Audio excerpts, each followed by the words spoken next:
Amara stands in the first-class line, her posture composed, her presence quietly powerful. The airport's marble floor gleams beneath her feet, reflecting the hurried movements of travelers and the sharp lines of designer luggage. Yet, in that polished surface, her dignity remains unreflected, unnoticed by most. A businessman glances over, his gaze lingering a moment too long before he looks away, pretending to study his phone. A mother whispers to her child, tugging him gently to her side as Amara steps forward. Heather, the attendant at the gate, greets the passenger ahead with a bright, easy smile. When Amara approaches, the smile falters, replaced by a polite but distant expression. Heather's fingers tighten slightly around the scanner as she takes Amara's boarding pass. She studies it, her eyes flicking between the ticket and Amara's face, searching for something she can't quite name. The line behind them grows restless. Someone coughs. Another passenger sighs, shifting his weight from foot to foot. Amara waits, steady and unblinking, her silence a quiet assertion of her right to stand there. The tension is subtle, but unmistakable, an unspoken question hanging in the air. Does she belong here? The marble reflects the uncertainty, the discomfort, but not the years of work and achievement that brought Amara to this moment. She doesn't flinch or fidget.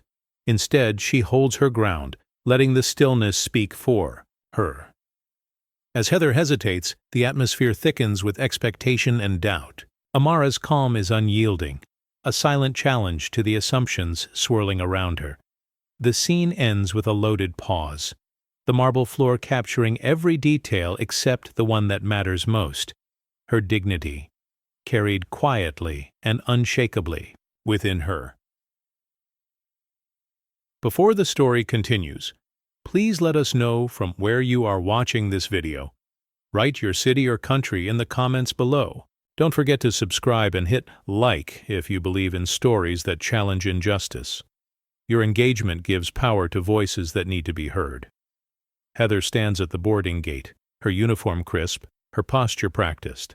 As Amara approaches, Heather's expression shifts, her welcoming smile replaced by something more measured, almost wary. She takes Amara's ticket, holding it just a moment longer than necessary, her eyes scanning the details with unnecessary scrutiny. The pause is heavy, drawing subtle attention from those nearby. A man in a tailored suit glances over, eyebrows raised, sensing the shift in energy. Heather's fingers drum lightly against the scanner, a nervous habit she tries to disguise. "Just a second, please," she says, her voice even but her gaze uneasy. She glances at the screen, then back at Amara, as if searching for a reason to question her place in line. The moment stretches, the air thick with quiet judgment. Behind Amara, a woman clears her throat, impatient but silent. Amara meets Heather's gaze, her own expression calm and unwavering. She doesn't ask why the process is taking so long. Instead, she waits, letting the tension settle around them. Heather forces a small, tight smile, but it doesn't reach her eyes. "Thank you for your patience," she says, handing back the ticket with a slight tremor in her hand. The exchange is brief, but the message is clear. Authority doesn't always shout. Sometimes it whispers through hesitation, through a look that lingers too long, through a smile that masks uncertainty.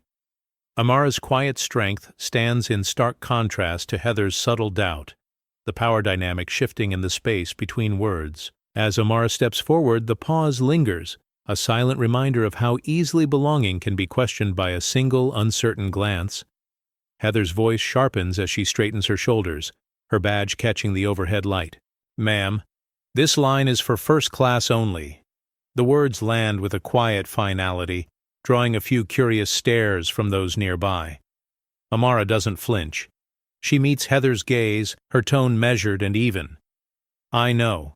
A businessman, in line shifts, glancing between the two women, sensing the tension but saying nothing. Heather studies the boarding pass again, her lips pressed into a thin line. "I just need to double-check something," she says, voice clipped. She steps aside, conferring in hushed tones with a colleague. Their conversation is brief, but the message is clear. Suspicion where none is warranted. Amara waits, her posture unyielding. She doesn't look away or offer an explanation. The line behind her grows restless, but she remains steady, refusing to be hurried or diminished. Heather returns, handing back the ticket with a forced smile.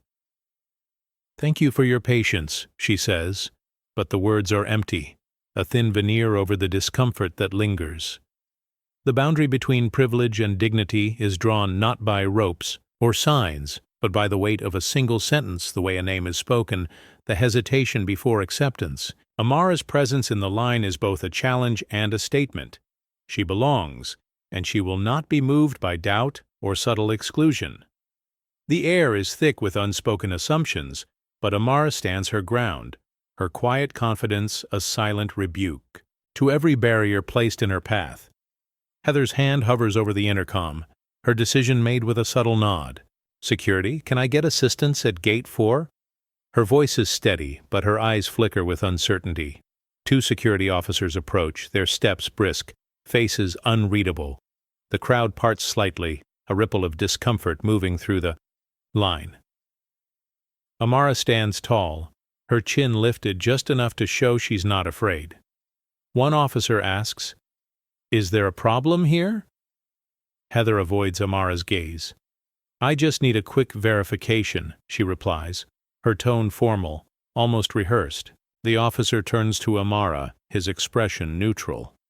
"May I see your identification, please?" Amara hands over her ID without a word, her movements deliberate. The officer studies it, then glances at the boarding pass. "Everything seems in order," he says quietly, handing them back. The exchange is brief, but the humiliation is sharp, felt in every watching eye and every whispered comment. A woman in the line clutches her purse tighter, shifting away. A teenager looks down, pretending to scroll through his phone. The officers step back, their job done, but the damage remains. A bruise left by routine, not by force. Heather clears her throat, trying to regain composure. "Thank you for your cooperation," she says, but her voice is thin, the authority she wielded now hollow. Amara nods once, her dignity intact, refusing to let the moment define her. She steps forward, reclaiming her place in line, her restraint, more powerful than any protest. The scene closes with a heavy pause, the crowd's unease lingering long after the officers have gone. Amara's quiet endurance speaks louder than any confrontation, her presence a testament to the strength found in refusing to be diminished. Heather's eyes flicker with a mix of hesitation and resolve as the security officers close in. The hum of the airport fades into a quiet tension, the kind that presses down without a sound. Amara's lips curl into a small, knowing smile, not a plea, but a signal. Her gaze holds steady, unyielding, as if daring the world to challenge her dignity. The officers approach, their steps measured, but firm. Heather steps back, her role momentarily relinquished, her face a mask of conflicted emotions. Passengers nearby shift uneasily, some stealing glances, others averting their eyes, caught in the weight of the moment.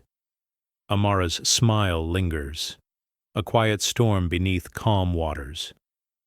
It speaks of resilience forged in countless battles, of strength that refuses to be broken by routine indignities. The smile is a warning, a promise that this moment is not the end, but a beginning. Heather's breath catches, her fingers twitching at her sides. The power she once wielded feels fragile, slipping through her grasp like sand. The scene holds, suspended in the balance between confrontation and grace, between humiliation and quiet defiance. As the officers reach Amara, the camera lingers on her face. Calm, composed, unshaken. The world seems to hold its breath, waiting for the next move, but Amara's smile says it all. No words are needed. The storm is coming, and it will not be silenced. Heather's eyes dart to the floor, a subtle tremor in her jaw betraying the cracks beneath her composed exterior. The weight of the moment presses on her, the realization dawning that the quiet dignity before her is a force she cannot contain. The officers exchange a glance, their presence a silent acknowledgement of the tension. They step forward, but the balance of power has shifted. Amara's smile remains, a beacon of unyielding strength in a world that often demands submission. The scene fades with the soft murmur of the crowd, the echo of footsteps, and the lingering image of a smile that carries the promise of change. The airport security line hums with impatient travelers, shoes shuffling and trays clattering. Amara stands quietly, hands folded, eyes steady on the agent ahead. A TSA officer gestures her forward, then stops, a faint curl at the corner of his mouth. "Step over here, please." His tone is casual, but his eyes linger. He rifles through, her bag moving slowly, examining every item as if searching for a reason. A few feet away, a white man in a wrinkled suit breezes through, greeted with a cheerful, "Morning, Dr. Evans." Amara's name is called, just Amara, the sound clipped, familiar in its informality. She glances at her boarding pass, her doctorate printed in bold but unspoken. The difference is small, almost invisible, but it lands heavy. Her mind drifts back to other flights, always the same routine. Credentials questioned, achievements overlooked, the quiet burden of being measured by something she can't change. The agent's eyes flick from her ID to her face, then to her hands, pausing just a moment too long. He finds nothing, of course, and waves her through with a short nod. A woman in line catches Amara's eye, offering a sympathetic half-smile before looking away. The line moves forward, but the moment lingers, a bruise that doesn't show. Amara collects her things, her movements careful and composed. She doesn't speak, doesn't protest. The weight of the encounter settles on her shoulders, familiar and unwelcome. As she walks away, the agent turns to his colleague, muttering something under his breath. Amara hears only the laughter that follows, low and dismissive. She straightens, her jacket chin high, refusing to let the sting show. The memory tucks itself away, another layer added to the armor she wears every day, a silent preparation for the battle still ahead. Heather stands in the break room, practicing her greeting, in the reflection of a vending machine. "Welcome aboard," she says softly, forcing a cheerful tone. Her supervisor's words echo in her mind. "Remember, image matters. Keep things professional." She nods, rehearsing the lines again, but her jaw tightens each time she thinks of Amara's face at the gate. As she returns to her post, Heather's smile is polished but strained. She checks boarding passes, her movements mechanical. When a white passenger approaches, her voice is warm, almost effortless. "Enjoy your flight, Mr. Carter?" But when Amara steps up, Heather's smile falters, her tone shifting to something more distant.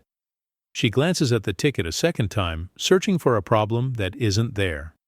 Her colleague Jenna watches from behind the counter, raising an eyebrow. "You okay?" she asks quietly. Heather forces a laugh. "Just making sure everything's in order." Jenna shrugs, unconvinced, and returns to her paperwork, but not before giving Heather a look that lingers with doubt. Heather's fingers drum nervously against the counter. She remembers the training videos: smile, be polite, follow procedure. But the unease in her chest grows with every interaction that feels wrong. She wants to believe she's just doing her job, but the line between routine and prejudice blurs with each forced smile.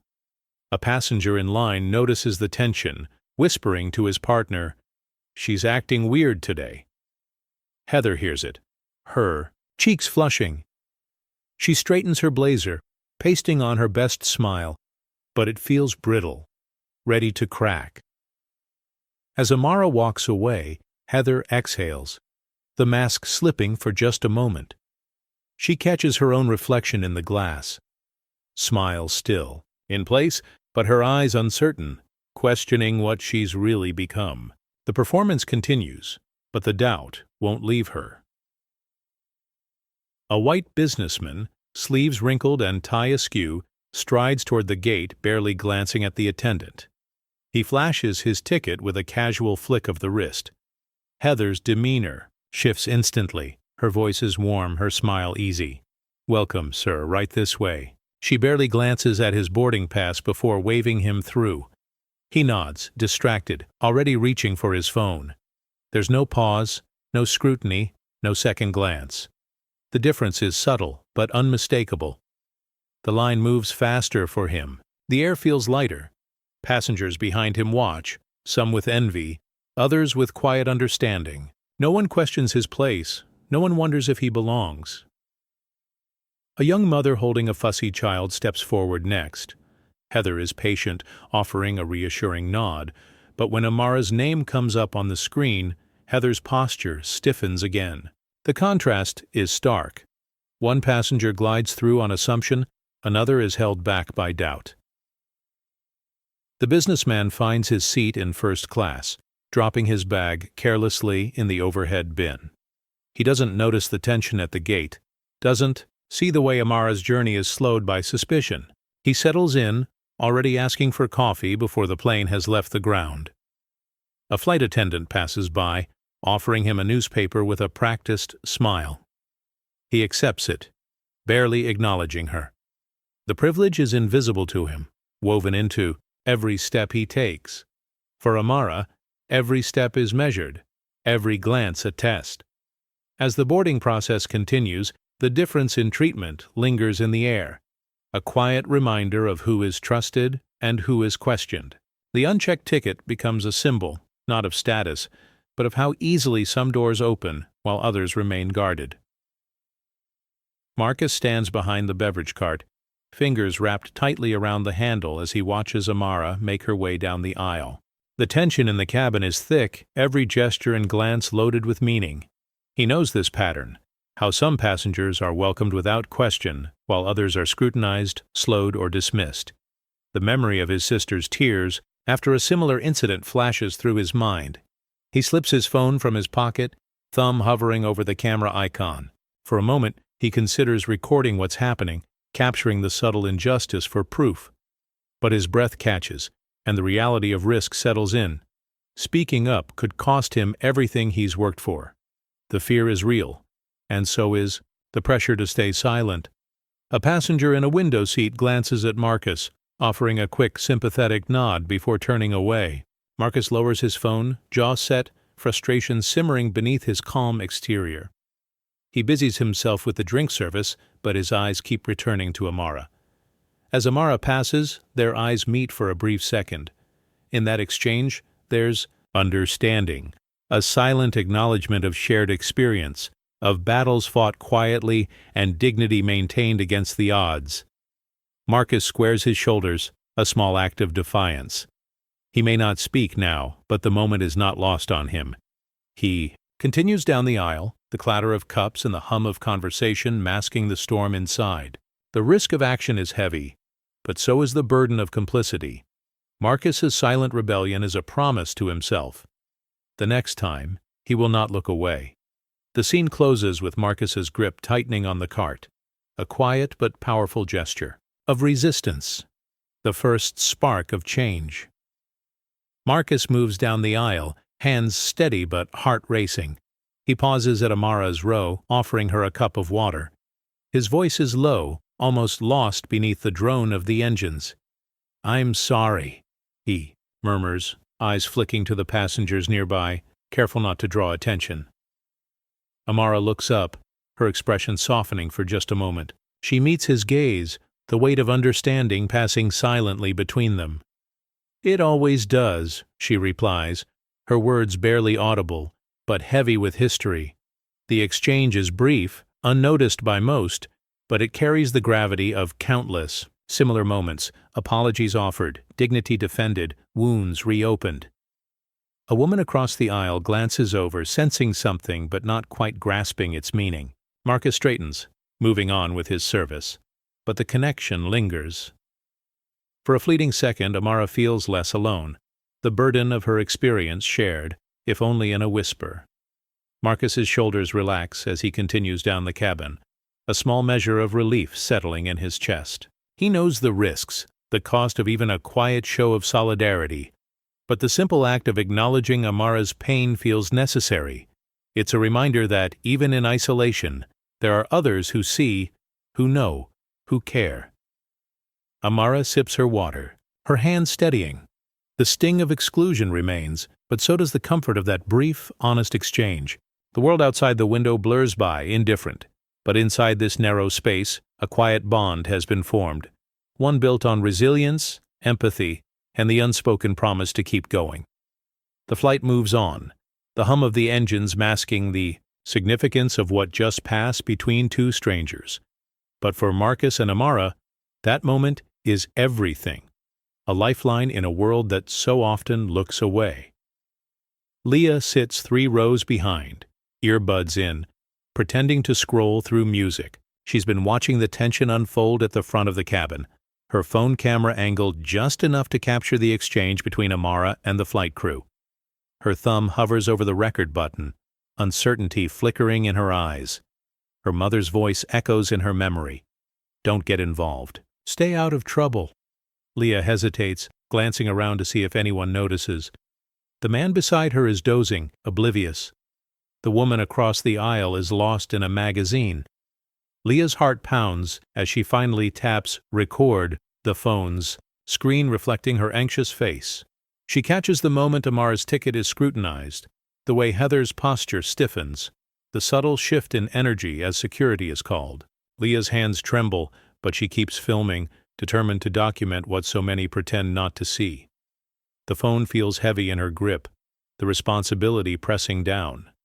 As the scene plays out, Leah captures the discomfort, the glances, the way Amara stands her ground. She whispers to herself, "This isn't right." When the confrontation ends, she stops recording, staring at the video for a long moment. The choice before her is clear. Share it, or let it disappear like so many other moments of quiet injustice. With a deep breath, Leah uploads the clip, typing a caption, "Is this normal?" Her finger hesitates over the post button, then presses down. The video is out there now, beyond her control, a spark thrown into dry grass. She slips her phone into her pocket, heart racing. Around her, the cabin remains unchanged, but Leah knows something has shifted. She's no longer just a bystander. The phone's glare fades, but the impact of her choice is only beginning. The screen glows with relentless notifications. Shiri flying, while black floods timelines, a digital storm swelling with every share and comment. Tweets pour in, "This was me last week." "Fire Heather!" The outrage is raw, collective, impossible to ignore. Inside the airline's PR office, phones ring off the hook. Social media managers scramble, deleting posts, trying to stem the tide. Screens show the viral video looping, the tension palpable. Outside, the CEO's golf game is interrupted by a buzzing phone ignored with a flick of the wrist. A young employee watches the chaos unfold, her fingers trembling over the keyboard. She posts a message of support, then quickly deletes it, fear and hope battling in her eyes. The office hums with whispered conversations, some defensive, others resigned. News outlets pick up the story, headlines flashing across screens. Airline faces backlash over racial incident. The company's bland apology circulates, met with skepticism. The public's voice is loud, demanding accountability. The scene shifts to passengers on their phones, sharing the hashtag, their faces a mix of anger, solidarity, and exhaustion. The digital wave crashes over the airline, a force that cannot be silenced. The camera lingers on Amara, watching the storm from afar, her expression calm but resolute. The internet's unforgiving tide has begun to reshape the narrative, turning a moment of injustice into a movement for change. The screen fades to black, the hashtag glowing one last time, a beacon of collective power and the promise of reckoning. Flurry of email surfaces online, each one more damning than the last. Screenshots spread like wildfire, subject lines cold, language unmistakable. First class isn't for everyone. Anyone but them. The words are highlighted, forwarded, dissected by strangers and reporters alike. In the airline's conference room, executives gather around a laptop, faces pale as they scroll through the evidence. The PR director's hand shakes as she reads. Aloud, "We can't have just anyone up front." A board member mutters, "This is a nightmare," his voice barely above a whisper. Staff group chats buzz with anxiety. One employee types, "I always knew," then deletes it, afraid to be seen. Another quietly forwards the emails to a journalist, heart pounding. The sense of complicity hangs heavy, each person wondering if they could have done more, or if they'll be next. A Zoom call is hastily arranged. The CEO's jaw clenches as he listens to legal counsel. "We need to call it an isolated incident," someone suggests, but the idea is met with tired, skeptical glances. The company's culture is exposed, the old excuses worn thin. Outside, Amara receives a link to the leaks. She reads in silence, her face unreadable. For her, the words aren't shocking, they're a confirmation of what she's always known. The system's mask has slipped, and the world is watching. Reporters refresh their inboxes, hungry for more. The narrative has shifted. The company's secrets are out in the open, impossible to contain. The emails become evidence, not just of one incident, but of a pattern, one that can no longer be denied. The scene closes on the inbox, new messages arriving every second. The reckoning is here, and the system's old defenses are crumbling, one bolded phrase at a time. The janitor pushes open a creaky door, the dim light revealing stacks of dusty folders piled high. He pulls one from the bottom, the label faded but still legible. Complaints. Do not review. His hands tremble slightly as he flips it open, revealing pages filled with handwritten notes, typed reports, and ignored pleas. A voiceover begins, low and steady. Years of voices buried beneath silence. Stories dismissed as troublemakers. Concerns labeled as aggression. The janitor's eyes scan a letter from a black employee, words heavy with frustration. "They called me aggressive for asking about promotions." He slips the folder into his jacket, glancing around the empty hallway. The weight of the hidden truth presses down, a quiet burden he carries alone. Later, he meets Marcus in a secluded corner of the staff room, sliding the folder across the table. Marcus's fingers brush the papers, his jaw tightening. "This changes everything," he says, voice low but resolute. Marcus looks up, eyes fierce. "We can't let this stay hidden, not anymore." The janitor nods, a silent pact formed between them. The folder is no longer just forgotten documents. It's a weapon, a call to action. The scene closes with the janitor walking away, the echo of his footsteps a steady drumbeat of awakening. The buried voices are rising, and the system's foundation begins to tremble. The clock ticks past midnight in a dimly lit office. The phone rings sharply, breaking the stillness. Tasha, Amara's lawyer, answers with a calm but unwavering tone. "This is Tasha." On the other end, the board chair's voice wavers, a glass of whiskey clinking softly in the background. "You're calling at an odd hour. What's this about?" Tasha doesn't hesitate. "My client owns 34% of your shares." The words land with a thud, heavier than any accusation. A pause stretches, the chair's breath catching as the reality sinks in. The sound of ice shifting in the glass punctuates the tension. "I suggest you reconsider your approach," Tasha continues, her voice measured, every word deliberate. "This isn't just a complaint anymore. It's a power move." The chair swallows, the mask of authority slipping. We'll discuss this internally." Tasha's tone softens, but the warning remains. "I expect a prompt response." She ends the call, the line going dead, leaving only the echo of her words. The camera lingers on the board chair, his hand trembling as the glass slips from his fingers, shattering on the floor. The sound rings out, sharp and final, a symbol of the board's crumbling control. In the quiet hours, power shifts, not with shouting, but with quiet threats and calculated moves. The game has changed, from denial to survival, from comfort to reckoning. The scene fades to black, the echo of broken glass a reminder that the old order is breaking piece by piece. The studio is cold, the overhead lights harsh and unforgiving. The CEO sits at a polished desk, a stack of prepared remarks in front of him, hands folded just so. He glances at the PR director, who gives a stiff nod from behind the camera. A technician counts down, and the red light blinks on. The CEO clears his throat, forcing a practiced smile that never quite reaches his eyes.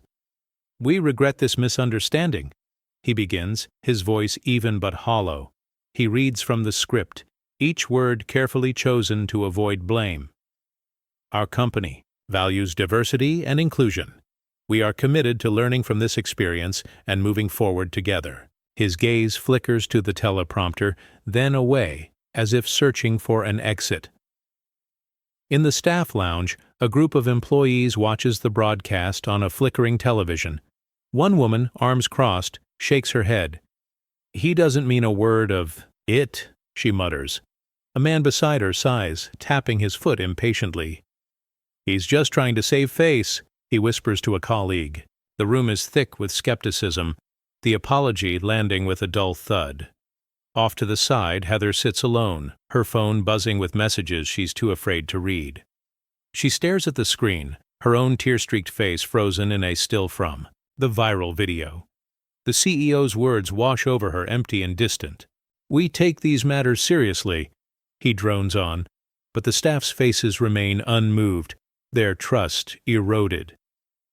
A junior manager in the back fires off a text. "He's not sorry. He's just scared."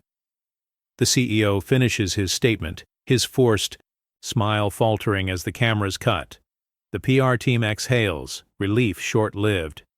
The staff disperses, conversations hushed and bitter. No one reassured. Heather closes her eyes, the weight of public scrutiny pressing in. The CEO stands, straightening, his suit already thinking of the next crisis. The apology, meant to quiet the storm, only stirs it further. The broadcast ends, but the reckoning has only just begun. The boardroom is stark, glass walls enclosing a space where power feels fragile and exposed.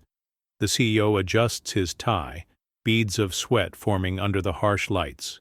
His eyes flicker nervously. To Heather, whose hands tremble as she clutches the edge of the polished table. Reporters' cameras click relentlessly, capturing every subtle flinch and falter. The room feels like a fishbowl, every gesture magnified, every breath measured. Amara enters with a calm that unsettles the entire room. Her steps are deliberate, her presence a quiet storm amid the tension. She takes her seat with measured grace, her steady gaze contrasting sharply with the panic around her. The CEO clears his throat, voice wavering. "Thank you all for coming. We are here to address recent events." His words trail off, the usual confidence gone. Heather's fingers drum nervously, her smile tight and forced.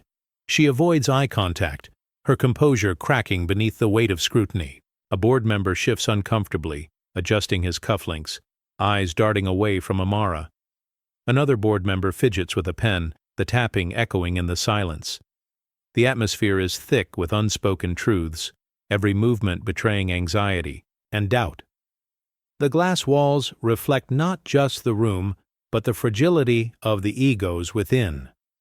Power, once wielded with certainty, now feels transparent and brittle.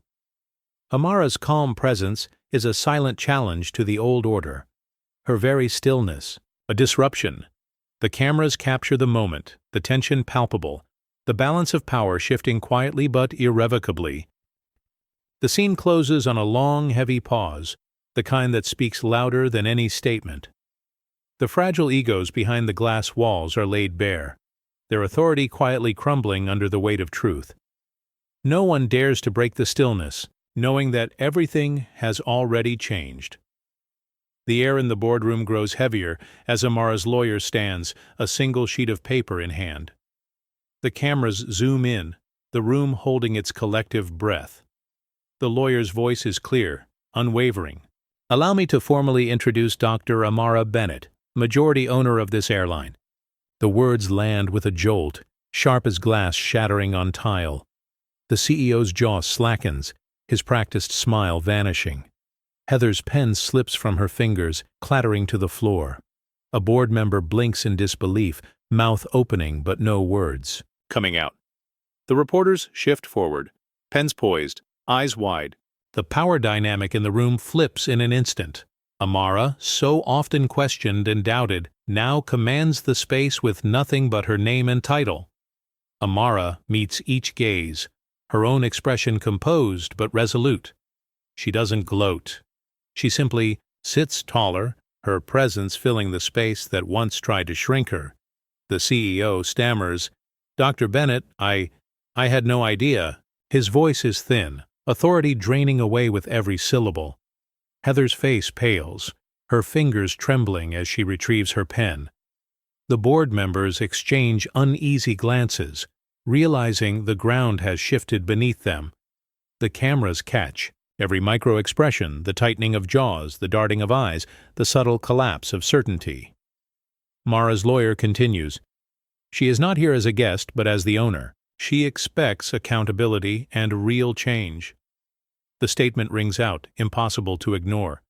The old assumptions dissolve, replaced by a new reality, one where Amara's identity is not a question, but the answer. The moment thrums with possibility and reckoning. The balance of power, once so carefully guarded, has been overturned by a single truth spoken aloud. The boardroom is silent. The only sound is the steady hum of cameras capturing the beginning of a new order. The CEO stands at the podium, the weight of the room pressing down on him. His hands tremble slightly as he adjusts the microphone, eyes darting to the legal team seated beside Amara. The prepared speech slips from his mind, replaced by a rising tide of panic. "Dr. Bennett, I had no idea," he stammers, voice cracking under the strain. The words hang awkwardly, a fragile shield against the growing realization of his complicity. His gaze flickers to the PR director, who offers no comfort, only a tight, anxious smile. Amara remains seated, her expression calm but piercing. The silence stretches, amplifying the CEO's faltering confidence. He clears his throat, attempting to regain control, but the rehearsed cadence is gone, replaced by hesitant, broken sentences. We believe the reports were isolated incidents. There was no intent to discriminate," he mutters, eyes avoiding Amara's steady gaze. The room feels smaller, the glass walls reflecting his unraveling composure. A board member shifts uncomfortably, fingers tapping a restless rhythm on the table. Another exhales sharply, the tension palpable. The press scribbles notes, sensing the shift, the collapse of a carefully constructed narrative. Heather sits nearby, her hands clenched in her lap, eyes downcast. The weight of the moment presses on her, the facade of certainty crumbling. The CEO's stutter is not just a personal failure, it is the unraveling of a system built on denial. Amara's voice finally breaks the silence, calm and resolute. "Ignorance is not innocence. It is a choice, and choices have consequences." The room holds its breath, the truth settling like dust on fragile egos. The CEO's stutter is the sound of a script unraveling, a story no longer controlled by those who wrote it. Heather's fingers clutch the edge of the polished boardroom table, knuckles paling under the strain. The room's sterile light casts sharp shadows, highlighting the tremor that betrays her composed facade. She opens her mouth, but no words come, swallowed by the weight pressing down on her. The cameras zoom in, capturing every subtle quiver of her hands, every flicker of doubt in her eyes. Around her, the board members sit stiffly, their faces masks of discomfort and avoidance. The silence is thick, a tangible force that presses in from all sides. Heather's breath catches, a shallow inhale that barely stirs the air. She tries to steady herself, fingers tightening their grip, but the tremor only grows. A bead of sweat traces a slow path down her temple, unnoticed by most but glaring in the unforgiving light. A reporter's flashbulb pops, momentarily blinding her. She blinks rapidly, the moment stretching unbearably. Her hands twitch, a nervous tick that speaks louder than any apology. The system she upheld, the unspoken rules she enforced, now crumble in the quiet collapse of a single individual. Nearby, a board member clears his throat, breaking the spell. Heather's eyes darted to him, searching for support that didn't come. She swallows hard, the taste of failure bitter on her tongue. The room waits, breath held, for the next move. But Heather remains frozen, a symbol of a system unraveling. The scene closes on her trembling hands, the camera pulling back to reveal the vast, glass-walled room, a cage of transparency and fragility. The power she wielded is gone, replaced by the raw exposure of human weakness. The weight of the moment lingers, the silence a heavy shroud. Heather's collapse is not just personal, it's the unraveling of a system built on denial and quiet, complicity. The camera lingers, capturing the fragility of power when stripped to its core. The room falls into a heavy stillness as Amara's voice cuts through the tension, calm but resolute. What you thought was right has been wrong for a very long time. The words hang in the air, a quiet verdict that reverberates beyond the walls. Heather's shoulders slump, the color draining from her face. Her eyes dart to the floor, avoiding the gaze that holds her accountable. The CEO's fingers twitch nervously on the table, his confident facade crumbling like brittle glass. Around them, board members exchange uneasy glances, the weight of truth settling like dust. A reporter's pen scratches furiously, capturing the moment when silence speaks louder than any defense. The cameras focus on Amara, her expression steady, unyielding. She doesn't raise her voice. She doesn't need to. The power in her words is in their quiet certainty. Heather's hands tremble, a subtle but telling sign of her unraveling composure. She bites her lip, swallowing hard, the realization, dawning that the system she upheld is exposed and failing. The CEO's jaw tightens, his eyes flickering with a mix of fear and regret. The room seems to shrink, the glass walls closing in as the old order collapses under the weight of unspoken truths. Amara's sentence is not just a statement, it's an epitaph for years of denial and dismissal. A board member clears his throat, breaking the silence, but the damage is done. The power dynamic has shifted irrevocably. The scene closes on Amara's calm gaze, a beacon of resilience and justice in a room that can no longer pretend. The quiet sentence echoes, a reminder that sometimes the loudest truths are spoken without a sound. The tension in the room is palpable, each breath held tight as the weight of Amara's words settles. The old guard, once unshakable, now feels the tremors of change beneath their feet. The silence is not empty. It is filled with the promise of reckoning and renewal. The room is bathed in harsh light as cameras flash relentlessly, capturing every moment with unblinking precision. Reporters lean forward, pens scratching furiously on notepads, their eyes wide with anticipation. The atmosphere is electric, charged with the weight of truth finally breaking through. Heather sways slightly, caught in the glare of the flashbulbs. Her face is pale, makeup smudged from the strain. She blinks rapidly, trying to steady herself, but the tremor in her hands betrays her. The cameras zoom in, immortalizing her vulnerability for the world to see. The CEO stands stiffly beside her, jaw slack, eyes unfocused. His usual confidence has evaporated, replaced by a hollow shell of authority. The press captures every falter, every hesitation, every sign of the unraveling facade. Amara remains composed, backlit by the towering windows. Her calm presence contrasts sharply with the chaos around her. She speaks softly but clearly, her words cutting through the noise like a blade. This moment is not just about me. It's about every voice that's been silenced. The flashbulbs continue to pop, a relentless barrage that mirrors the relentless exposure of the truth. The room feels smaller, the walls closing in as the old order crumbles under the weight of accountability. Board members avert their eyes, some shifting uncomfortably in their seats.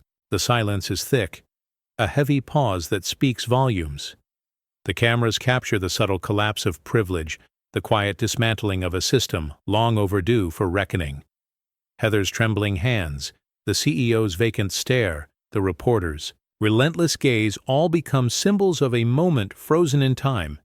Justice is no longer a distant ideal, it is a spectacle, raw and unfiltered. The scene fades with the echo of shutter clicks, the weight of the moment lingering in the air. The flashbulb reckoning has arrived, and there is no turning back.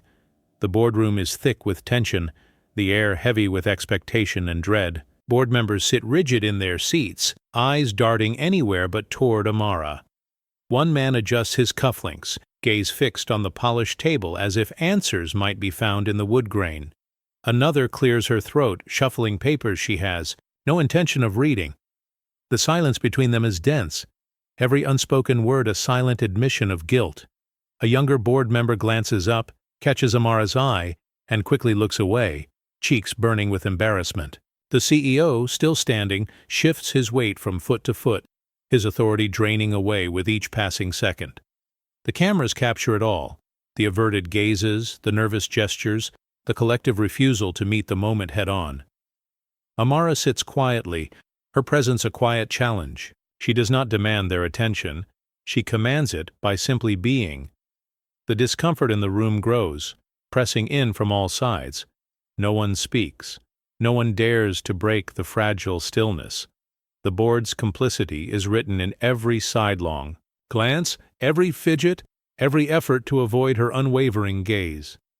A reporter scribbles in her notebook, noting the way power collapses not with a shout, but with a glance away. The old guard, once so sure of their place, now finds themselves exposed, their privilege laid bare by their own reluctance to acknowledge what stands before them. A clock ticks loudly on the wall, marking the slow passage of a reckoning long overdue. The board members' averted eyes are more than just discomfort. They are an admission, a wordless confession that the system they upheld is crumbling. The scene lingers on their faces, each one a portrait of complicity, each glance a silent surrender to change. A thick folder slides across the table, landing in front of the CEO with a dull thud. Amara's lawyer sits beside her, eyes steady, voice unwavering. These are the new requirements. Training for every employee, a council to oversee equity, public apologies, no more statements written in the dark. The CEO's hand hovers over the folder, hesitation flickering in his eyes. He glances at the board, searching for resistance, but finds only resignation. He opens the folder, flipping through pages dense with mandates. The pen feels heavy in his grip as he signs each document, the scratch of ink on paper echoing in the silent room. Each signature is less an act of leadership than a confession, an acknowledgement that the old ways cannot survive the light of scrutiny. A board member sighs, shoulders slumping as she reads the commitments aloud.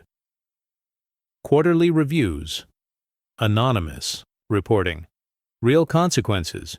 The words taste foreign but necessary. Another board member nods, the first hint of acceptance breaking through the tension. The reforms are not a gift. They are a reckoning, a forced step toward justice. Amara watches quietly, her presence a reminder that change is not a favor, but a debt owed. The cameras record every detail. The CEO's faltering hand, the board's reluctant agreement, the slow public dismantling of a system built on exclusion. The policies are not perfect, but they are a start. An admission that what was allowed for years will no longer be tolerated. As the final page is signed, a sense of uneasy relief settles over the room. The old order, battered and exposed, yields to the first real shift in power. Amara stands gathering her things, her dignity intact.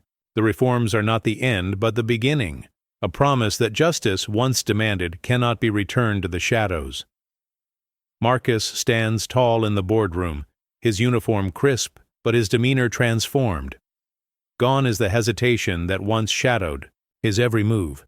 His eyes meet Heather's briefly, no longer filled with fear, but with quiet resolve. The weight of witnessing injustice has shifted into a mantle of leadership.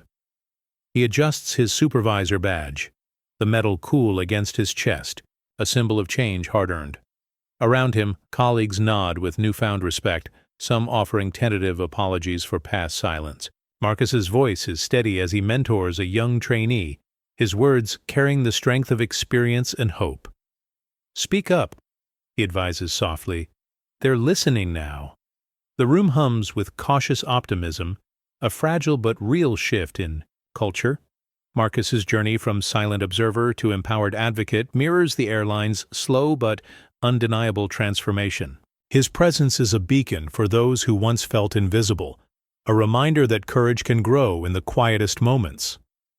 Outside the boardroom, the city moves on, unaware of the subtle revolution taking place within these glass walls. Marcus's squared shoulders carry not just a badge, but the promise of a future where dignity is not a privilege, but a right. The scene closes on Marcus's steady gaze, the camera pulling back to reveal the vastness of the room and the small but significant space he now commands.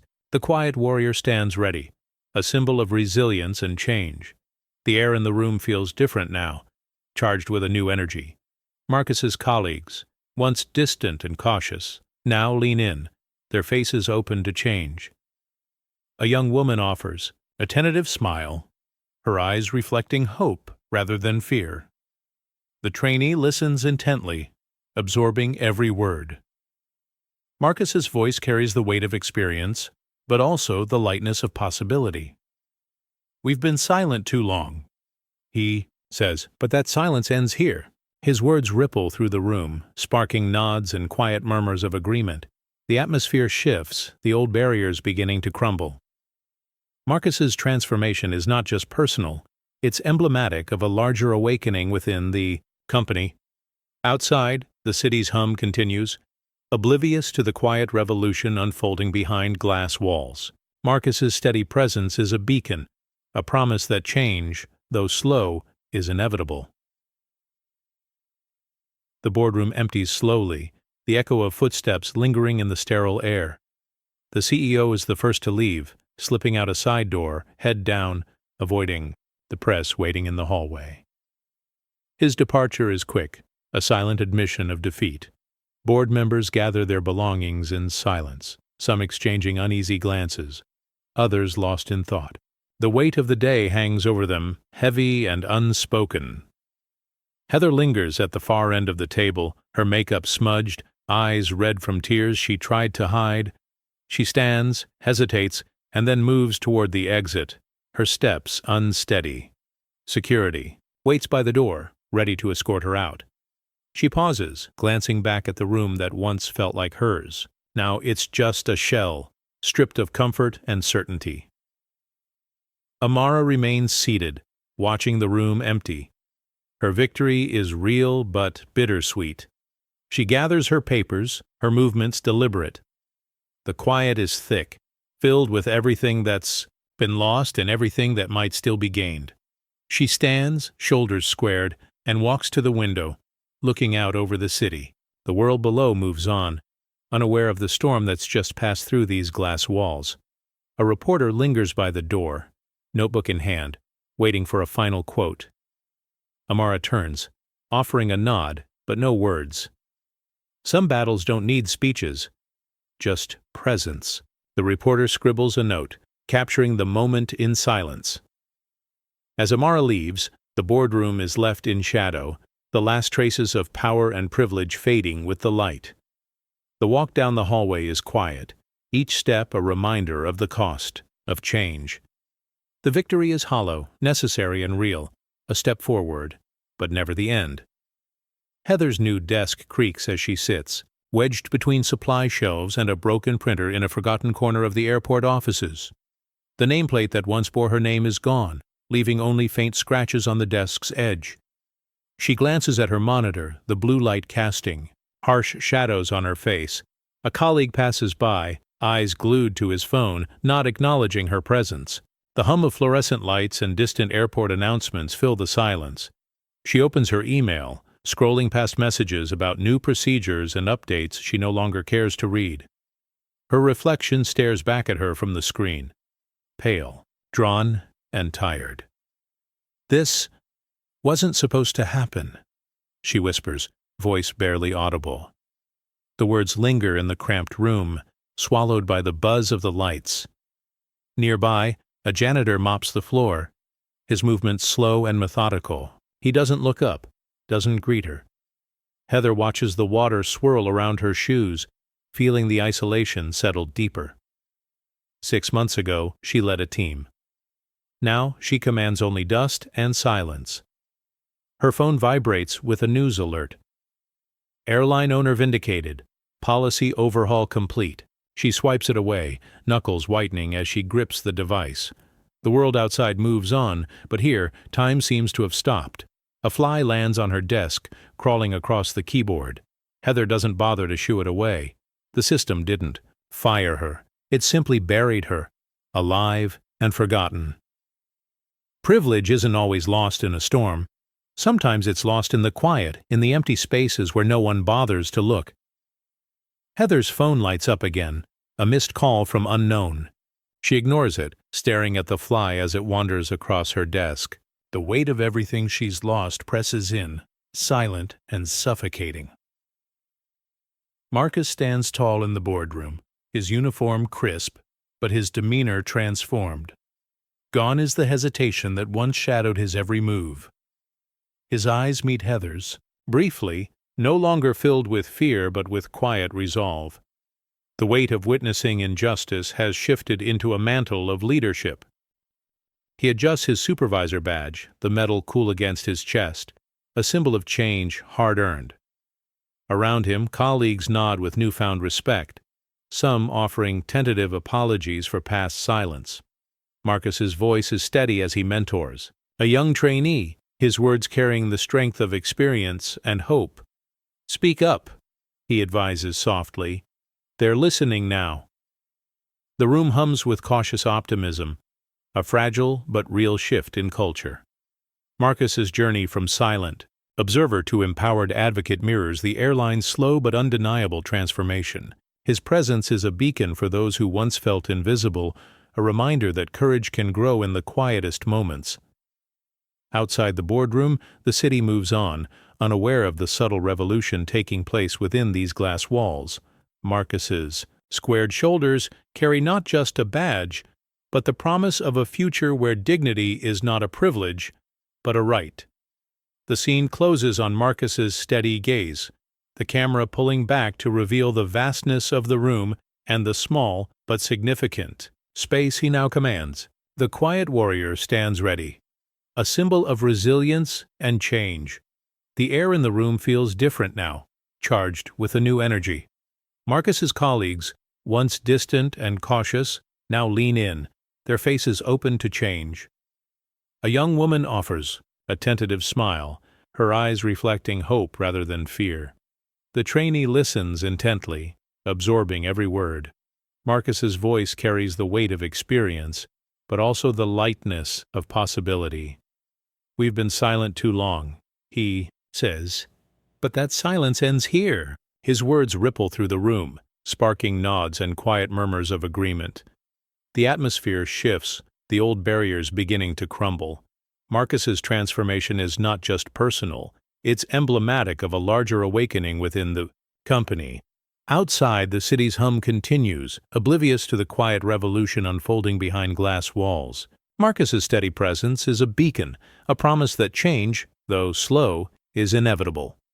Heather sits alone at a corner table in a crowded coffee shop, a cold cup untouched beside her. The murmur of conversation and clatter of cups fade into the background as she scrolls through her phone, the screen glowing with headline after headline. Airline owner exposes bias. Policy overhaul after viral incident. Her own face appears in a meme, eyes red from tears, mouth twisted. In mid-sob, she winces, thumb hovering over the power button, but she can't look away. A group of young people at a nearby table laugh as they pass a phone around, whispering about the video. Heather pulls her jacket tighter, shrinking into her seat. Each notification stings, angry messages, mocking comments, news alerts she never wanted to see. She tries to disappear behind the rim of her coffee cup, but the shame lingers, heavy and inescapable. She scrolls through old photos, team outings, birthday cakes, a smiling group at the gate. Those days feel distant, the camaraderie replaced by isolation, Her phone buzzes with another alert. "Heather, you're trending again." She closes her eyes, wishing for silence, for erasure, for a way to undo what's been done. A barista calls out an order, but Heater doesn't move. The world outside the window rushes on, indifferent to her downfall. She's no longer a leader, no longer respected. Just another headline, another cautionary tale. The coffee grows colder, untouched. Heather's hands tremble as she finally sets the phone down, pressing her palms to her eyes. The noise of the cafe returns, but she feels miles away, lost in the wreckage of her own choices. The world has moved on, but Heather remains, exiled by her actions, scrolling through the ruins of what used to be. Amara steps into the bustling airport terminal, the familiar hum of rolling suitcases and distant announcements filling the air. This time, the energy feels different. As she approaches the security checkpoint, a young agent looks up, recognition lighting his face. "Welcome back, Dr. Bennett," he says, his voice warm and genuine. There's no hesitation, no second glance at her ticket, just a respectful nod and a clear path forward. Other staff members notice her presence. A gate attendant offers a sincere smile, stepping aside to let her pass. A maintenance worker sweeping near the entrance pauses and gives a subtle thumbs up. Passengers of color in the waiting area watch her with quiet pride, some nodding, others blinking back emotion. The space that once felt cold and unwelcoming now bends toward her, awkward but earnest in its attempt to make things right. Amara moves through the terminal with a sense of ease she's never known here. Gone are the skeptical stares and whispered doubts. Instead, there's a collective acknowledgement, a silent agreement that she belongs. She catches the eye of a mother holding her child, who mouths a soft, "Thank you." Amara smiles, her heart lighter. At the gate, a supervisor greets her by name, offering a handshake. "We're glad you're here," he says, and for the first time, Amara believes it. The barriers that once defined her experience have shifted, replaced by gestures of respect and genuine welcome. As she boards her flight, Amara glances back at the terminal. The world hasn't changed overnight, but this moment is real, a small victory, a step toward lasting transformation. She takes her seat, shoulders relaxed, knowing that her presence is no longer questioned. The terminal, once a place of exclusion, now feels like a gateway to something better. The airline's website refreshes with new leadership photos, faces of every shade, smiles genuine and unforced. Posters in the terminal announce upcoming anti-bias workshops, and a hiring ad featuring Marcus beams from the monitors. "We see you." The changes aren't just words, they're visible in every corner of the airport. At orientation, a diverse group of new hires gathers in a bright conference room. An instructor welcomes them, her tone open and encouraging. "Here, everyone's story matters," she says. Marcus stands at the front, his supervisor badge shining, sharing his journey, from silent witness to leader. The trainees listen, some nodding, others scribbling notes. A young woman raises her hand, voice trembling but hopeful. "Will it really be different now?" Marcus smiles, steady and reassuring. "It already is." In the staff lounge, old-timers grumble about the mandatory workshops, but their complaints are softer now, drowned out by the energy of change. A group of employees reviews the new reporting system on their tablets, testing the anonymous feedback feature. "Maybe this'll help," one says, and for the first time, there's no sarcasm, just cautious optimism. Amara walks through the terminal, noticing the subtle shifts. A black gate agent training a new team, a supervisor pausing to listen to a junior staffer's suggestion, a poster in the break room celebrating employee achievements from every background. The culture isn't perfect, but it's moving, slowly, stubbornly, toward something better. A trainee snaps a photo with Marcus, posting it with the caption, "First day, new hope." The comment section is filled with encouragement and welcome. The changes are real, lived in everyday actions and choices. As the day ends, the terminal buzzes with possibility. The policies are more than paperwork. They're the start of a new story, one where dignity is not the exception, but the rule. A podcast plays softly in Amara's office, the host's voice warm and inviting. Today, we're sharing stories from travelers who've noticed real change in the skies. The first guest, a black woman, recounts her recent flight. They used to lose my reservation. Not anymore. The agent greeted me by name. No questions, just respect. Another caller, a young man, describes his surprise at being offered an upgrade with a smile. I kept waiting for a catch, but there wasn't one. It felt normal. The host laughs gently. That's what dignity should feel like. Ordinary. Amara listens, eyes closed, letting each story settle in. The voices are varied, some hopeful, some still cautious, but all reflect a shift. A mother shares, "My daughter wants to be a pilot now. She believes she can." The pride in her voice is unmistakable. Social media buzzes with posts tagged or Seat 12A, each one a small testament to progress. Photos of smiling crews, handwritten notes from flight, attendants, and messages of thanks fill the feed. Marcus appears in several, his new badge gleaming, his presence a quiet reassurance that things are changing. In the break room, employees listen to the podcast on a shared speaker. A veteran attendant wipes her eyes, whispering, "It's about time." A new hire grins, "I want to be part of this story." Amara's phone vibrates with a message. "Thank you for making space for us." She smiles, heart full. The stories aren't hers, but they're her legacy. Proof that one person's stand can echo through countless lives. As the episode ends, the host's final words linger. Change doesn't just happen in headlines, it happens in Seat 12A, in every small act of welcome. Amara breathes deeply, knowing the journey isn't over, but the path forward is brighter than ever. Amara stands at the terminal window, watching jets taxi along the runway as dusk settles over the city. The glass reflects her face, softened by the fading light. She listens to the distant laughter of a diverse crew prepping a flight below, their voices rising and falling in a gentle rhythm. There's no fanfare, no grand announcement, just the steady, quiet hum of work being done right. A boarding agent greets each passenger by name, offering a genuine smile, no hesitation or second-guessing. A father with his daughter pauses, nodding, gratefully as they pass. The world outside moves at its usual pace, but inside the terminal, something fundamental has shifted. The space feels lighter, the air easier to breathe. Amara closes her eyes for a moment, letting the sounds of the airport wash over her. She remembers every battle, every moment of doubt, every small victory that led to this point. The pain is still there, but so is the pride. She whispers, almost to herself, "Change doesn't roar. It lands quietly, but it leaves a mark."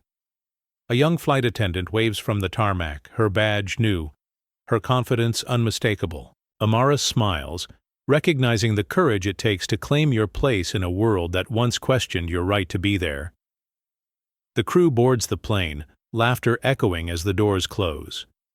As the plane lifts off, its lights flicker against the night sky, a silent promise that progress continues. Amara turns from the window, her reflection fading, but her impact remains, woven into every welcome, every new face, every moment of dignity restored. The terminal buzzes on, unaware of the history made in its halls. But for those who know, for those who fought, the lesson is clear. Real change arrives not with thunder, but with the quiet certainty of a new day.